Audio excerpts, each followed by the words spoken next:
Hey guys, I'm Amit Kumar and welcome to this video in which we are going to talk about user management. And guys, if you enjoyed the video, please give it a thumbs up and share it with your friends. And if you want to stay updated with proper Salesforce tutorials and want to watch more tutorials, make sure to subscribe to our channel and press the bell icon. Also, if you have thoughts or question, drop it in the comments. I would love to hear from you and promise I will read every single one. Thank you so much guys, and now you can proceed with the video. Now while creating a new user in Salesforce, some key aspects should be taken under consideration, like user roles. Now roles in Salesforce define the level of access a user has on data and features in the platform. Roles are typically assigned based on the user's job function or organizational hierarchy. The second thing to take under consideration is user profile.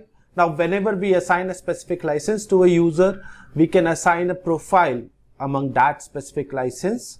Now, profiles in Salesforce define what a user can do on the platform, like create, read, edit, or delete records. Now, profiles are typically assigned based on the user's job function and are used to control access on data and features. And the third thing to take under consideration is permission sets. Permission sets in Salesforce allow administrators to grant additional access, additional permissions to users beyond their profile. So whatsoever access they have with their profile, you can grant additional access to them with the help of permission sets.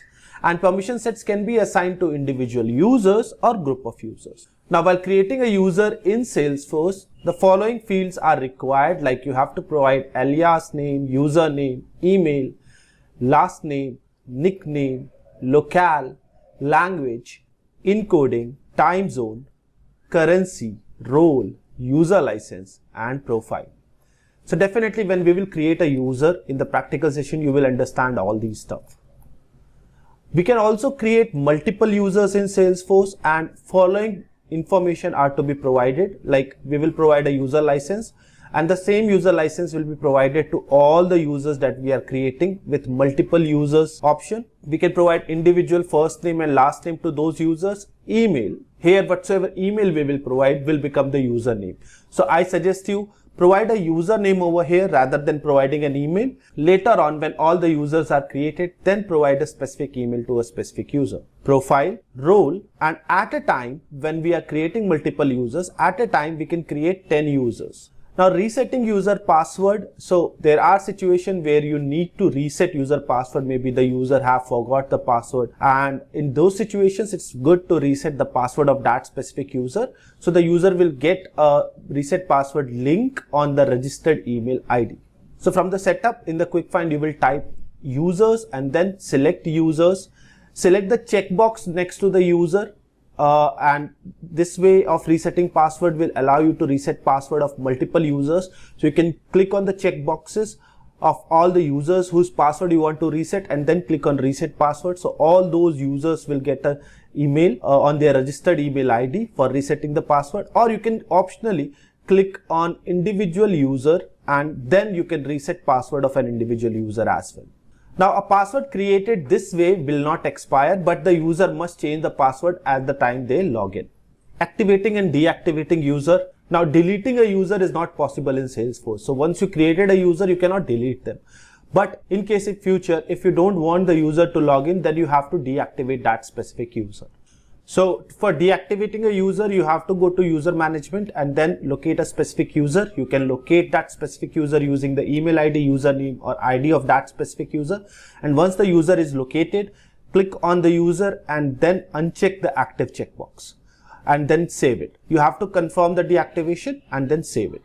If you want to activate the user, you have to follow the same process, but this time you have to check the active checkbox. Freezing and unfreezing user. Now in some cases, we can't immediately deactivate the user. Such, for example, when the user is part of any custom hierarchy field, or there are certain records for which the user is the owner. So in those situations, it's good to first freeze the user, because once you freeze the user will not be able to log in.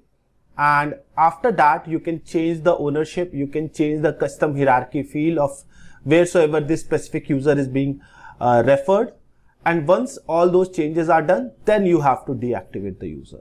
So for freezing a user, you can locate the specific user. So by freezing a user, you are preventing the users from logging into your org while you perform the deactivation process. Now to freeze the user, from the quick find box, type in users, go to that specific user, click the username of that specific user, and then click on the freeze button. Once the button is clicked, once the user is freezed, the user will not be able to log in. Now if you want to unfreeze a freezed user, the same way you will locate the user, and if the user is already freezed, then you will get an unfreeze button over there, and then you can click on the unfreeze. Unlocking logged user. Now users can be logged out of their org when they enter incorrect login credentials too many times. So in those situations, you have to unlock the user. Unlocking the user restores their access. Now we can also view the number of failed login attempts for user account in the failed login attempts field. So once you will click on the user, there is a failed login attempts field. There you can see how many times the user have failed in the login attempts. Now when the maximum number of failed login attempts is reached, the counter resets and the user gets locked. If there is a successful login before the maximum number of login attempts, then also the counter resets and the user remain unlocked. Now to unlock a logged user, you have to go to that specific user. From the quick find, type in user, select that specific user, select the logged user, and then you can click on unlock button. So if the user gets locked, there will be an unlock button appear for that specific user, and you can click on unlock. For unlocking a user, you can also reset the password of that specific user. If you will reset the password, the user will get unlocked, and at the same time, user will get an email link from where he can reset the password.